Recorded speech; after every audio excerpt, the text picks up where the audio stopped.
आज का हमारा टॉपिक है blood groups. Father of blood groups कौन है? कार्ल लैंडस्टीनर है। कई तरह की ब्लड ग्रुपिंग करी जाती है जिसमें से दो को हम वाइडली यूज करते हैं। पहली आती है द एबीओ और दूसरी आरएच। आज हम पढ़ेंगे एबीओ ग्रुपिंग। एबीओ ग्रुपिंग में क्या होता है, जो आरबीसी का सरफेस है उस पर दो एंटीजन्स होते हैं ए और बी, या तो ये प्रेजेंट होंगे या एब्सेंट होंगे। इसी बात पे हमारी एबीओ ब्लड ग्रुपिंग डिपेंड करती है। एंटीजन होते क्या है? ऐसे केमिकल सब्सटेंस जो इम्यूनी रिस्पॉन्स प्रोड्यूस करते हैं। इनके रिस्पॉन्स में जो हमारा जो ब्लड होता है उसके अंदर प्लाज्मा में दो डिफरेंट नेचुरल एंटीबॉडीज बनती है, या तो एंटी ए बनेगी या एंटी बी बनेगी। एंटीबॉडीज क्या है? ऐसे प्रोटीन है जो बन रहे हैं एंटीजन के रिस्पॉन्स में, ठीक है। उसके बाद आते हैं, जब ब्लड ट्रांसफ्यूजन होता है यानी ब्लड खून दिया जाता है, तो उस समय क्या होता है, डोनर का ब्लड और रेसिपिएंट का ब्लड दोनों के ब्लड क्या होने चाहिए, मैच करने चाहिए, ताकि क्लम्पिंग जैसी प्रॉब्लम को हम अवॉइड कर सके। ब्लड ग्रुपिंग चार टाइप की होंगी, या तो ए ब्लड ग्रुप होगा किसी का, या बी होगा, या ए बी होगा, या ओ होगा। अगर किसी का ए ब्लड ग्रुप है तो उसके आरबीसी पे जो एंटीजन प्रेजेंट है वो ए प्रेजेंट होगा। उसके प्लाज्मा में जो एंटीबॉडी बनेगी वो एंटी बी बनेगी, और डोनर कौन होंगे उसके, या तो ए होगा या ओ होगा। ऐसे ही बी वाले के आरबीसी पे जो एंटीजन प्रेजेंट है कौन सा होगा? बी होगा। और उसकी ब्लड में कौन सी एंटीबॉडी बनेगी? एंटी ए बनेगी, डोनर ग्रुप बी और ओ होंगे। ऐसे ही ये सारे होंगे। अच्छा, जो ए बी वाला है उसको कोई भी ब्लड दे सकता है, ए भी दे सकता है, बी भी दे सकता है, ए बी भी दे सकता है, ओ भी दे सकता है, लेकिन ओ वाले को सिर्फ ओ वाला दे सकता है। इसलिए जो ए बी है वो यूनिवर्सल रेसिपिएंट है, किसी से भी ब्लड ले सकता है। लेकिन जो हमारा ओ है वो यूनिवर्सल डोनर है, वो किसी को भी ब्लड दे सकता है। आज का हमारा टॉपिक है आरएच ग्रुपिंग। आरएच ग्रुपिंग में क्या होता है, आरएच एंटीजन आरबीसी के सरफेस से प्रेजेंट होता है। 100% पॉपुलेशन में 80% पॉपुलेशन ऐसी होती है जिनके आरबीसी पे आरएच एंटीजन प्रेजेंट होता है, और ऐसे लोगों को हम आरएच पॉजिटिव बोलते हैं। 20% पॉपुलेशन जो होती है उनके आरबीसी पे आरएच एंटीजन प्रेजेंट नहीं होता, उनको हम आरएच नेगेटिव बोलते हैं। सेम एंटीजन रीसस मंकी में भी मिलता है, इसलिए इसको हम आरएच से डिनोट करते हैं। अब ये एक पर्सन है, ये पर्सन आर एच नेगेटिव है, मतलब इसकी बॉडी में आर एच एंटीजन प्रेजेंट नहीं है, इसके ब्लड में आर एच एंटीजन प्रेजेंट नहीं है। अब इसको क्या कर रहे हैं, हम आर एच पॉजिटिव ब्लड से एक्सपोज करा रहे हैं। इस आर एच पॉजिटिव ब्लड की वजह से इसकी बॉडी में आर एच एंटीजन चला गया। अब उस आर एच एंटीजन के अगेंस्ट इसकी बॉडी में क्या बनेंगी, स्पेसिफिक एंटीबॉडीज बनेंगी।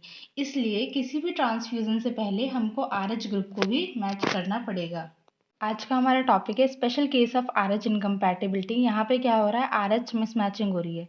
ये जो मदर है ये आर एच नेगेटिव है, इनके हस्बैंड आर एच पॉजिटिव थे, और जो फीटस बना है वो भी आर एच पॉजिटिव है, क्योंकि आर एच पॉजिटिव डोमिनेट कर जाएगा। अब मदर आर एच नेगेटिव है, फीटस आर एच पॉजिटिव है, दोनों के ब्लड को फर्स्ट प्रेगनेंसी में सेपरेट कर रखा है प्लेसेंटा ने। जब डिलीवरी होगी फर्स्ट चाइल्ड की तो प्लेसेंटा कटेगा, प्लेसेंटा कटेगा तो फीटो मैटरनल लीकेज होगी। फीटो मैटरनल लीकेज की वजह से क्या होगा, आर एच पॉजिटिव ब्लड अब मदर के अंदर चला गया।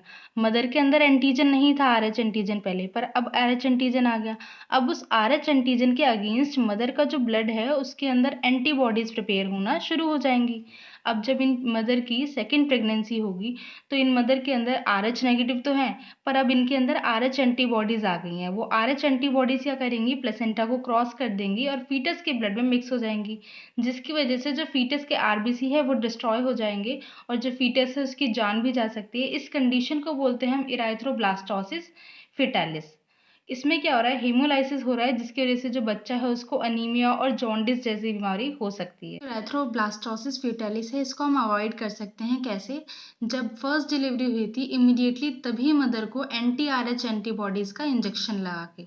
आज का हमारा टॉपिक है कोआगुलेशन ऑफ ब्लड। जब हमारी उंगली कट जाती है या फिर चोट लग जाती है तो कितने लंबे समय तक खून निकलता रहता है? नॉर्मली थोड़े टाइम बाद खून निकलना बंद हो जाता है। क्या आप जानते हैं ऐसा क्यों होता है? ऐसा इसलिए होता है कि उस चोट के रिस्पॉन्स में हमारा जो ब्लड है वो क्लॉटिंग करता है, जिससे हमारी बॉडी से एक्सेस ब्लड लॉस होने से बच जाता है, और जहाँ चोट लगती है उस जगह पे एक रेडिश ब्राउन कलर का स्कम फॉर्म हो जाता है। वो स्कम क्लॉट होता है। ये क्लॉट क्या होता है, ये जाल होता है फिब्रिन का। फिब्रिन थ्रेड के जैसे धागे जैसे पतले पतले स्ट्रक्चर्स होते हैं जो कि हमारे ब्लड में इनएक्टिव फॉर्म फिब्रिनोजन की फॉर्म में प्रेजेंट होते हैं। जब हमने ब्लड प्लाज्मा पढ़ा था तो वहाँ हमने फिब्रिनोजन पढ़ा था। तो ये फिब्रिनोजन क्या है, इनएक्टिव फॉर्म में ब्लड प्लाज्मा में प्रेजेंट होते हैं जो कि थ्रोम्बिन एंजाइम डालने पे एक्टिव फिब्रिन फॉर्म में कन्वर्ट हो जाते हैं। अब ये जो थ्रोम्बिन होता है ना, ये भी हमारे ब्लड प्लाज्मा में इनएक्टिव फॉर्म में प्रेजेंट होता है जो कि प्रोथ्रोम्बिन की फॉर्म है। ये प्रोथ्रोम्बिन एक्टिव थ्रोम्बिन में कन्वर्ट होता है जब इस पे थ्रोम्बोकाइनेज एंजाइम डलता है, और ये थ्रोम्बोकाइनेज एंजाइम बनता है series of linked enzyme reaction से, या फिर आप कह सकते हैं कास्केड प्रोसेस के थ्रू बनता है। तो हमारे चोट लगती है तो जो हमारे ब्लड में प्लेटलेट्स होती है वो एक्टिवेट होके ऐसे फैक्टर रिलीज करती है जिनसे क्लॉटिंग का मैकेनिज्म एक्टिवेट हो जाता है। जो टिश्यू होती है इंजरी वाली जगह की, वो भी ऐसे फैक्टर रिलीज करती है जिनसे क्लॉटिंग शुरू होती है। कैल्शियम आयन जो होता है एक इम्पॉर्टेंट रोल प्ले करता है क्लॉटिंग में।